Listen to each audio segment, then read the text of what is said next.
What's the biggest misunderstanding people still cling to today? Take a moment. Think of the person you consider the hardest working individual you know. It might be your dad, loyal to the same company for decades. A friend locked away preparing for competitive exams. Or maybe it's you, turning up early, staying late, skipping lunch, and pushing through each day, hoping that a bit more hard graft will magically change everything. But here's the uncomfortable truth. Is the hardest working person you know the wealthiest? Do they hold the most influence? Do they receive the highest respect? Or have they simply become another interchangeable part in a very large machine? If hard work alone guaranteed success, the richest people in Britain would be delivery drivers, construction workers, and cleaners. But that's not how the world works, because many of us grew up hearing the same line: work hard and you'll be rewarded. School told us that. Films romanticized it. Society reinforced it. But the modern workplace, especially corporate Britain, follows a very different playbook. Centuries ago, Niccolo Machiavelli said, "The world is not what it ought to be. It is what it is." And in the real world, those who work the hardest often end up serving those who think the hardest. If you come from a modest middle-class background, you were probably raised with caution. Don't take risks.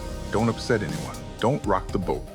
So you choose the safest path, keep your head down, do the work, and hope someone notices. Today, we're going to break down why that mindset quietly holds people back and how to shift from a worker mentality to a strategic, value-driven mindset. Let's start with the first myth. Hard work on its own isn't a badge of honor. It's simply a resource, a fuel that companies rely on. British corporate culture quietly rewards those who play the game, not those who exhaust themselves. You'll hear colleagues boasting, "I've been working since 7 a.m., barely had time for a sandwich." They think it's praiseworthy. But what they're really saying is, "I'm an excellent workhorse. Hard work makes you helpful." But helpful people are used and replaced. Now let's look at the rules you were never taught. Rule 1. Perception matters more than performance. People judge what they can see, not what actually happens behind the scenes. Take 2 employees. Alex arrives on time, works quietly, delivers consistently, and leaves on schedule. Invisible. Jamie, not because they work more, but because they know how to be seen. Your work rarely speaks for itself in the UK workplace. You must advocate for it. If no one notices, it doesn't count. Rule 2. The curse of competence. If you're good at something, especially in a British office, people will silently add more to your plate. Without extra pay. Without recognition.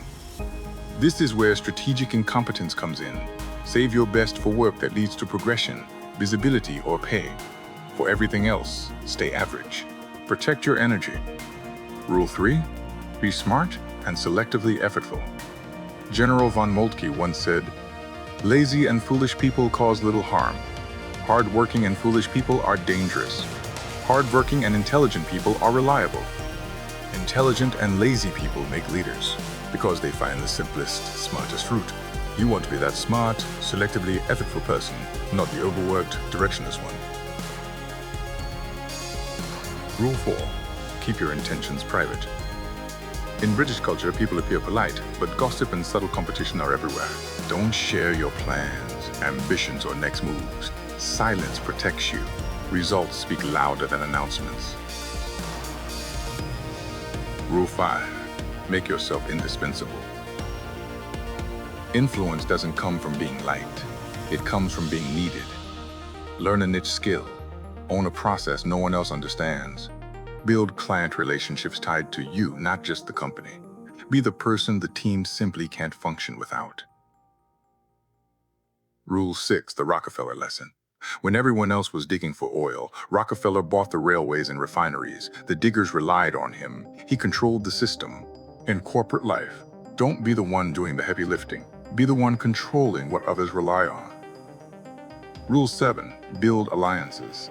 In the UK, the real decisions aren't made in scheduled meetings. They're made in quiet chats, coffee breaks, pub discussions, and corridor conversations. Relationships are currency, information is leverage, and a well-connected average performer often outranks a brilliant but isolated worker. Rule 8, don't be trapped by being too nice. Being polite is part of British culture, but being a pushover gets you sidelined. If someone takes credit for your work and you stay silent, that's not professionalism, it's weakness. Stand up for yourself. Say no when you must. Protect your boundaries. People respect firmness far more than quiet suffering. Rule 9. Stillness is strength. The most powerful leaders in Britain aren't loud or frantic. They're calm, measured, and composed. They speak less, but what they say carries weight. Reduce your availability, increase your value, step back strategically. Let people wonder what you're working on. Mystery creates presence. Now remember these 3 truths. Stop chasing approval. A manager's praise doesn't pay your mortgage. Control your emotions. Never react impulsively. Observe first. Respond later. Composure is power. Learn the unwritten rules of the system. Written rule, work hard and you'll get noticed. Unwritten rule, relationships, visibility, and timing decide progression. Those who understand both move ahead. If you're still here, you're not part of the crowd. You're ready to shift from labor to leverage, from grafting to influencing. So say it, I choose leverage over labor. And now, go and change the landscape of your career.